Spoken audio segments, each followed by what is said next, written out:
Funny, right? Some of you who are super web savvy are already very familiar with this. I want to share this particular joke with you because I know that some of the things that I have to share with you actually give a better ending when you approach them opposite or backwards to the normal way of looking at things. So, as she shared, there's a whole range of things that I learned. I first started doing sales training when I was promoted to sales manager at the advanced age of 22. And I had my first team of 5, and they said, okay, teach them what you do. And since that time, I've had the privilege and the honor of working with people in marketing and sales and leadership topics around the world. And I think in that time, I've dealt with many thousands of people. And now as I look at it, I've learned more from those people than I've actually taught in any of the sessions. And so I want to share with you 7 of the biggest things that I've learned that give you a great, but also a very big life. These are things that you can apply, and 7 is kind of a lot of things to incorporate all at once. So as you listen to the stories and these 7 habits that I have for you today, I want you to notice the ones that are already automatic or strong for you, and it's nice to notice that. You can also notice the things that you dislike or avoid. And for the things that you dislike and avoid, I think it's useful to be interested in why it is that these are things that you avoid and dislike. And then look for ones that are completely missing, like you just don't think about it at all. And think about what difference that would make in your life. And in the end, I recommend you choose 2 or 3 of these that you're actually going to focus on and put in your life, and you share those with the person sitting next to you so that you have some idea. Speaking them out loud makes a difference. So these are things now that I teach on a regular basis to the people that I coach and that I work with, and they just produce enormous results in those people's lives. And as you'll hear, I use them extensively in my own life. So without that, how many of you know who this is? Anybody recognize this guy? This is famous American psychologist Abraham Maslow, who's most famous for his hierarchy of needs. You may be more familiar with that. How many of you are familiar with this hierarchy of needs? Okay, quite a few more people actually familiar with his work. But it works like this normally. This says that we first have to deal with our basic physical needs like food, water, shelter, and warmth, and then we move up to our safety and belonging, and then at the very top of the pyramid, we start to deal with our highest values, our greatest aspirations, and we achieve some kind of self-actualization. And it also says that many people are so struggling in these other areas that it doesn't work. But I've learned something really interesting in the work that I do, and that is that the most effective, the most powerful people actually approach this a whole other way. And it's like this. They start first with the things that matter to them, their core values, their highest aspirations, and all the rest of the stuff takes care of itself. The world around them, the people that they work with, help them with all the other things that they might need when you start at the top of this and work backwards. So as you may not remember, but back in 2001, my wife and I had 3 companies. I had 2 tech businesses, and we had this jewelry company that she started years ago. We were married, and we had 2 kids, and you can't quite make it out there on the screen, but that's a bubble bursting in the tech world in 2001. We also had the events of September 11th, and the whole economy was in a very different shape than it is today. And I know that at that point in my life, I felt trapped, and I was miserable, and I had no idea what to do. So we had these 2 kids. 7 years before, I'd been married, I was full of optimism, I'd been working in this radio group, and then I got inspired, and I left, and I started these tech companies, and it was great, and we bought our house, and we had these 2 kids. But by the time we got to this point in the fall of 2001, I was completely stuck, trapped, and hopeless about it. We had a 2-year-old and a 4-year-old at that point. The software clients that I had for the software development company were stopping, and our .com business was busting. And our jewelry company also, that fall we had our 22 years of business now, mostly have sold to department stores in that time. and they were canceling orders. Hard orders that we'd produced just for them were being canceled outright, and it just looked like everything was hopeless. And I was, at that point, hating my life, hating my wife, like really just angry and trapped and bitter about my whole situation, and I had no idea what to do. And it just, like everything that seemed important and that I'd relied on no longer worked. So I called in an advisor and consultant friend to come fly in town and talk with me. And then I started taking some classes and reading and thinking about what is my life all about and what matters and what should I be doing at this point, because what I had wasn't working. And in that time, I had this great insight, and I realized that up until that point, I had been a speaker and a trainer before, but it never was like passionate and alive and powerful. I think it was good. I got booked and did big things, but there was something missing from it. Up until that point, I'd relied on being smart and articulate. And I worked very hard to be the smartest and most articulate person around, and yet somehow that wasn't enough, and it didn't work anymore. And it wasn't making any difference with what I had right now, these 2 kids, these 3 failing businesses, and a relationship that was in the dumps. So I had this insight then that that wasn't enough. So what was my life about? And I realized that more than anything else, when I'm dead and people gather at my funeral, I would like them to say, that guy made a difference for people. That guy was a contribution to everyone that he was with. And that was completely inspiring. And I suddenly realized that the focus and the attention was wrong, that what mattered in my life was not me, but the people around me. And I decided my life was going to be about people, and specifically about making a difference for other people. And that was a complete change. As soon as I saw that, I suddenly also realized, oh, I didn't even have a relationship with my mom. I didn't talk or speak to my mom for over 15 years. I mean, the most minimal kinds of conversations. I would reluctantly go visit her and so on. And then I started to realize, oh, and I have trouble with my wife, and all women seem a little frustrating to me. So I made my life about other people. And everything started to change from that. So from that point then, I started working with my wife. My mom came back in my life. I started having more fun with our kids. Just all kinds of things started to change. And as I started to work with my wife, I suddenly realized there was an opportunity there. I began to appreciate our customers better for the first time. And I volunteered to be CEO of the jewelry company, which at that point really needed me. We then, in the intervening 10 years, or more than that now, have had phenomenal growth in our relationship. My mom is with us and in our lives all the time. Our business has grown. Our kids are now teenagers. And I began to work seriously on my speaking and coaching business on the side as well. And so much has transformed from that time.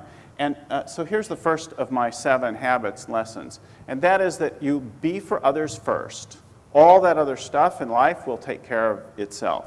When I've been working with people on reaching new levels of leadership in their companies and their communities and so on, I noticed something interesting, and that is people will volunteer to work with them. Employees will give more time.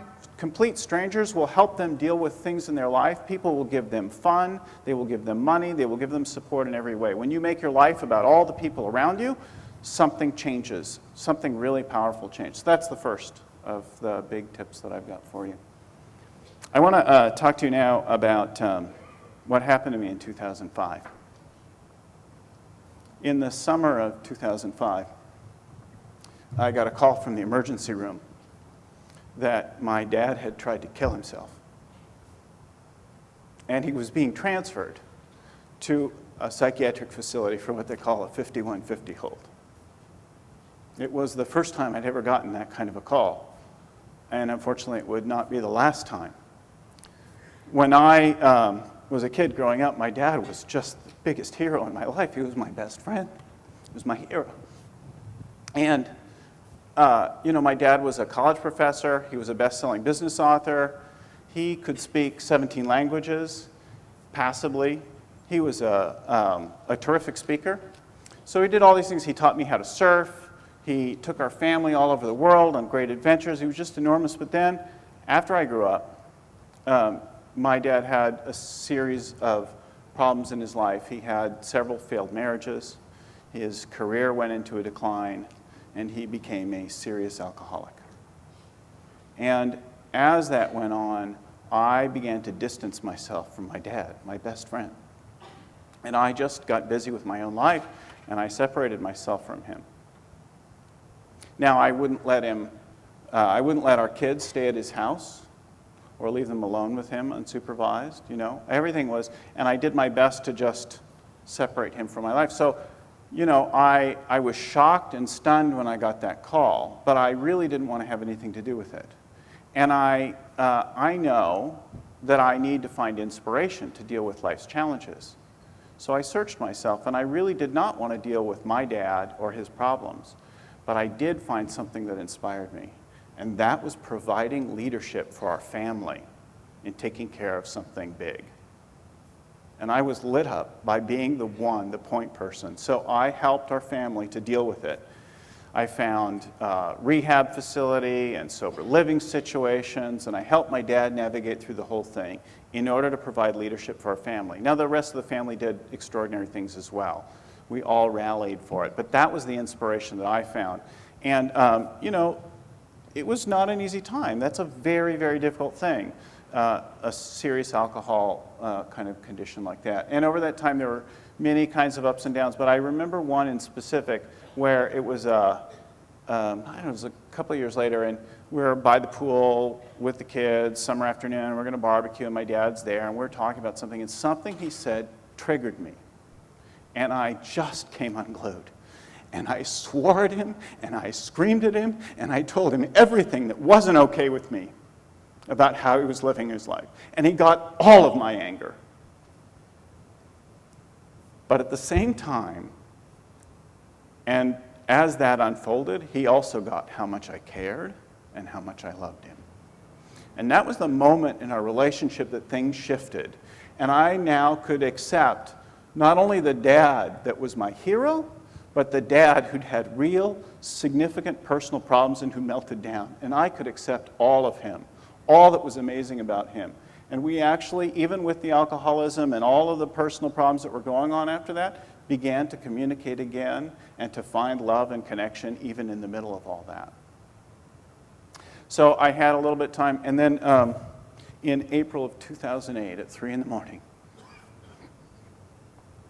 my sister called to say that my dad was gone. He'd overdosed on alcohol and pain medications. But I know when he left that he loved me, loved all of us, and I know that he died knowing that we loved him, and that his way of going was just like he did everything, not by anybody's rules but his own. It had nothing to do with us. This is a picture of me and my dad. I love him, I forgive him, and I miss him.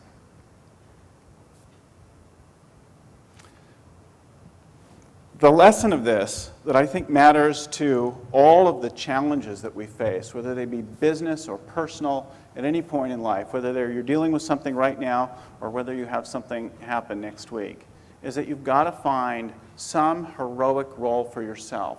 You can actually make it up. Whatever you're dealing with, any kind of a challenge or a dark moment, you can invent a role for yourself, a way to play that situation that lights you up. Look, I wasn't at all lit up about my dad's situation, but I found something for myself. And if you can't find a role yet for yourself, it's because you're resisting the breakdown or challenge.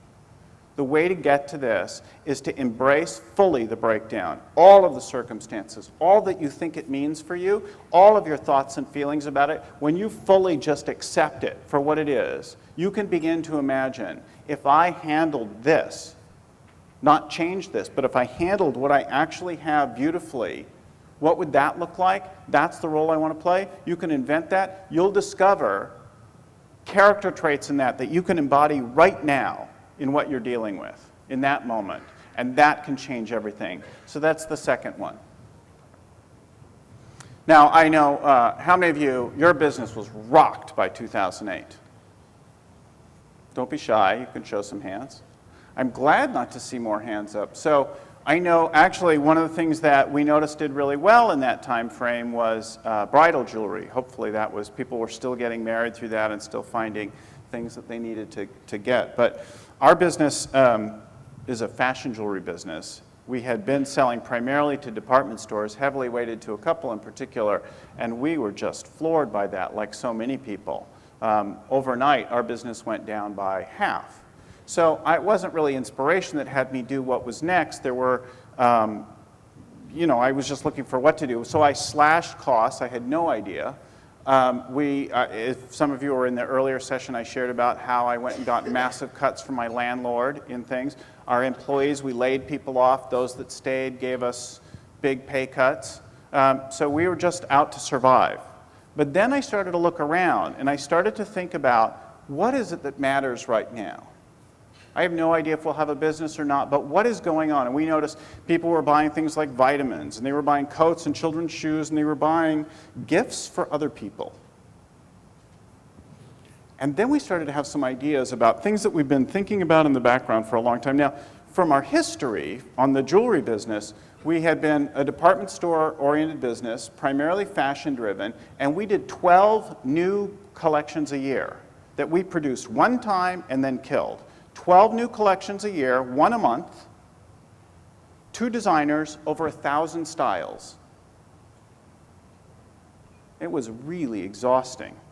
And it felt at our core wrong, like it was wasteful to do all that design and development work for a department store that after as little as 8 weeks of selling it was going to mark it down and close it out. But that was our world, and that's what we'd done for years, and that paid for our house and put our kids through private schools and things like that.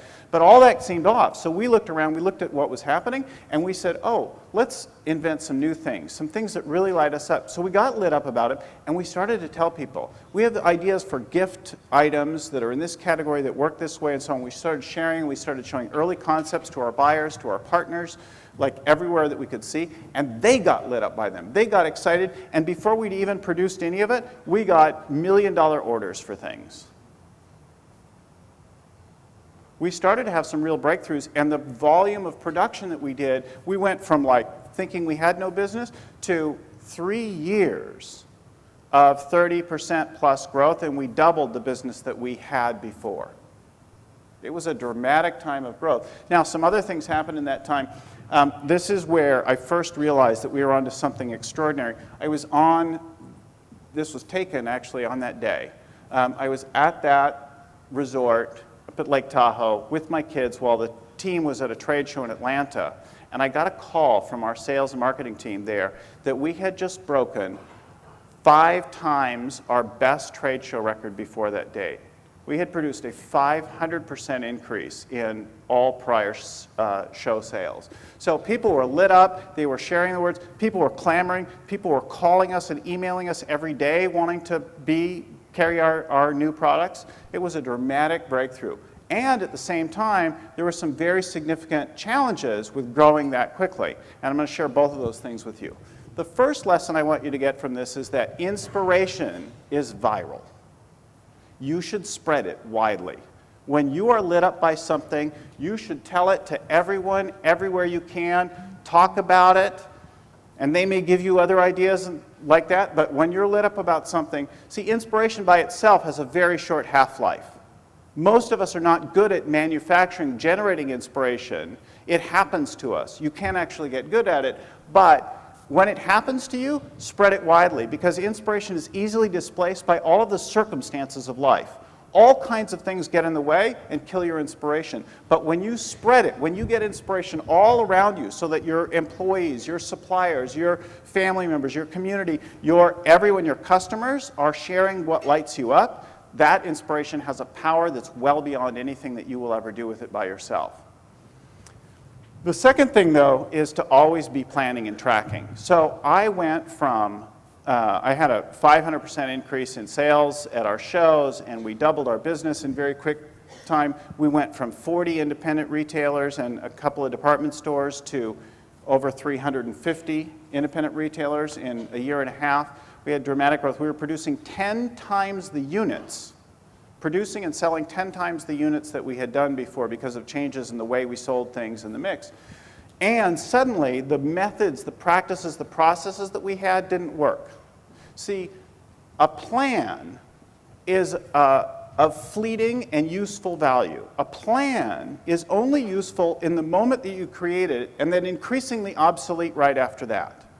But planning and tracking things is priceless. The process and the act of planning and tracking things will make all the difference. So the things that we were actively planning and tracking in that rapidly growing business did really well. But the things that we didn't plan and weren't paying attention to and weren't tracking bit us and bit us hard. They cost me deeply in cash and profit.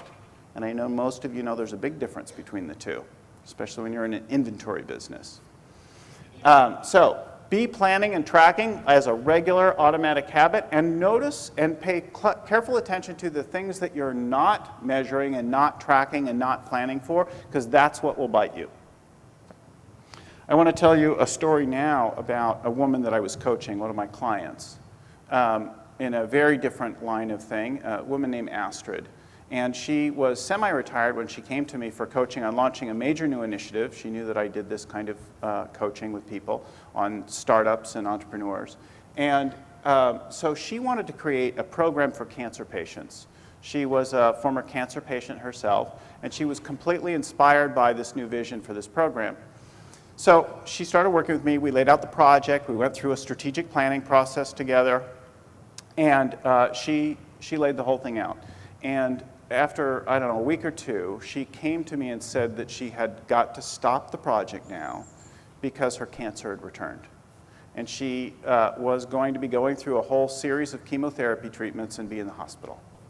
So she would just put it on hold and ask, could we please hold the contract and then return to it in some time when she's got it like nicked again.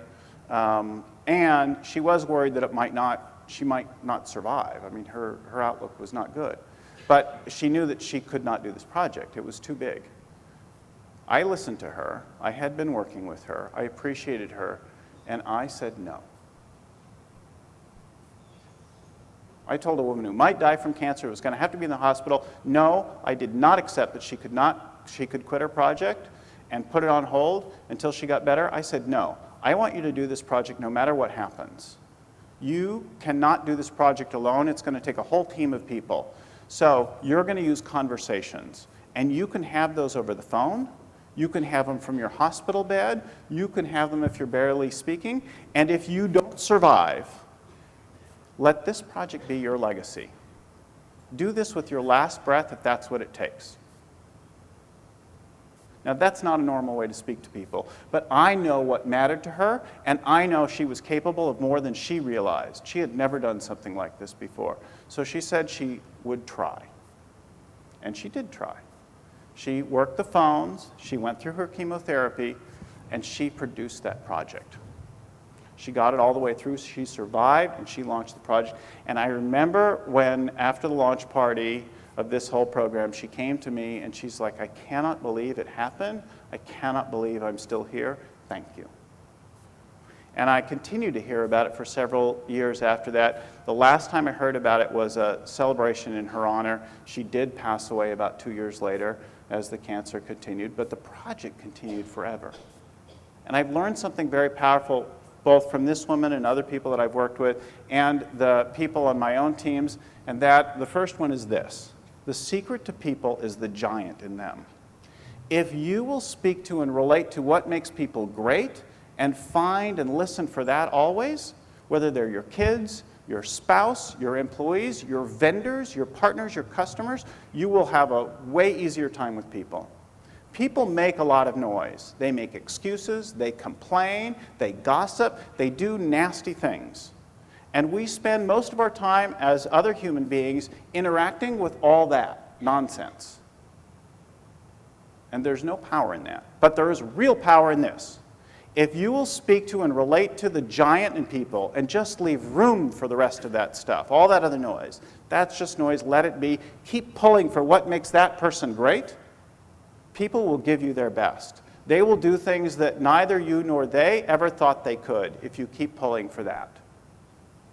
This is the core of my coaching work, the core of how I coach leaders and entrepreneurs to coach their teams. This is the biggest thing that I've got in working with other people. And it makes a big difference in your marriages and your relationship with your kids.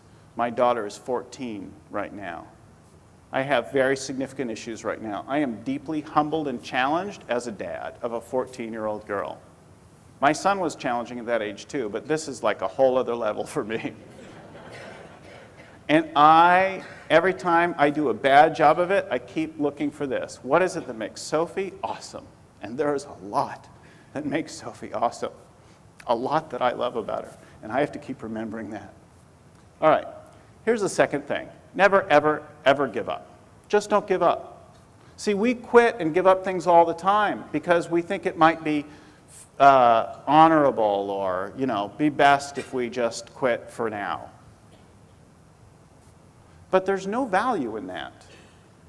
There's no value. You learn way more from failure than from quitting. In this area, we have a very major airplane company. And when they're making a big new airplane, they will take the wings and they'll push them all the way to the breaking point. They'll put them in a big thing and push down on them until they break. And they'll measure how much it actually took until it broke and look at deeply how and where it broke. We should do more of that in our own lives. And the reason is that you then can decide, first of all, you can see exactly how far. You don't just test plus or minus 3 Gs and then see what that force would look like. No, you go all the way to the breaking point. And when you do that, you learn how far you can go, and it's almost always more than you realize. And then if you've got more than you need, if you've got way more than you need, you could actually improve the performance. You could shave things, you could trim, you could lighten that thing up, and you could get it to right a little closer to where you need it and improve fuel economy and all kinds of other things. In life, if we were to play things all the way to the point of failure, we would learn, we would get stronger, we would do much better at all kinds of things. Normally and commonly, we quit to save face, and that's all it is. So play to the point of failure, just don't ever give up. I'd rather get to that point. But there's something else that happens, and that is that when you think you need to quit, when you think all is lost, it's in fact not. Very often at the 11th hour, something miraculous occurs, something unforeseen, unimaginable. Miracles happen at the 11th hour long after you would have quit, and if you quit too soon, you will never see what those are. And I've learned this time and time again across countless companies and projects. Just don't give up. See what happens. Be willing to play. I remember in 2008, I said, look, I'm going to keep playing, and you can leave, and I understand if you need to take care of your family, you've got a better thing, but if you'll stay with me, I promise, I will keep playing until they lock the doors and the sheriff comes. And it will be extraordinary if you stick around. And people who did really well. So that's the other thing that I got on this one. I want to share with you a final story from another one that I was coaching, a senior investment banking executive that I was coaching. And she was in a workshop with me in San Francisco. And in that workshop, as we were going through the day, she suddenly realized, or what she knew, she was reminded that she had no relationship with her mom. She had left home at about 15, and for 30 years, she'd had zero contact. And she learned her mom was in the hospital that day, and that her mom was not well. So she bought a plane ticket, and the next morning, she flew from San Francisco to New York. And she went to the hospital where her mom was laying. And she sat with her mom after 30 years. She held her mom's hand and she said that she was sorry for running away. And she forgave her mom for all the things that she was mad about her mom doing. And she told her mom that she loved her. And her mom was not well at all, but her mom was able to communicate similarly, in muffled or mumbled, however they did it. She got the message in turn from her mom. And she sat there with an entire day with her mom and into the evening, just welcoming her mom back in her life. She had to go back to work then the day after. She'd told them she was going to be away and called in sick to work or whatever. But she caught a plane back and she flew back. And her whole family, though, on that way home was healed, a big part of herself restored, and a new chapter in her life begun out of healing that up. a couple days later that week, she got a call from her family. Their mom passed away. And I've learned something from that example and many others like it, and that is, when you're inspired by something, you've got to get going. See, it's never right now, tomorrow. Tomorrow doesn't necessarily come, and we just don't know how much time we've got. It's always just now, today, right now. And right now, today, is the best time to act on the things that are important to you, the things that inspire you, the things that you are lit up by. Take action now on the things that matter to you. So this is it. Those are the 7 biggest things that I've learned for people. Now, you don't need these things to have a normal, happy life. You can have a happy life without using lots of these. These are 7 habits for having a great, big, powerful life, a life that leaves you fulfilled and satisfied, a life that goes beyond what is normally considered possible or imaginable for people. These are the core 7 things. So I recommend that you look and see which are the ones that you already do, which are the ones that you are weak at or you avoid or you dislike. Be interested in that. Why is it that that's that way for you? Be curious about that. And then pick 2 or 3 things that you'd like to focus on and put that focus on those. Now, this entire list should be posted. You don't need to do anything with it. It should be posted on my website at Gallagher Training as of about 5 minutes ago. So you can go there and grab it, and it's big enough if you want to print it off and use it to remember, or if it makes a difference for you, you're welcome to do that. I want to thank you so much for your time and your attention. You've listened closely. Thank you so much.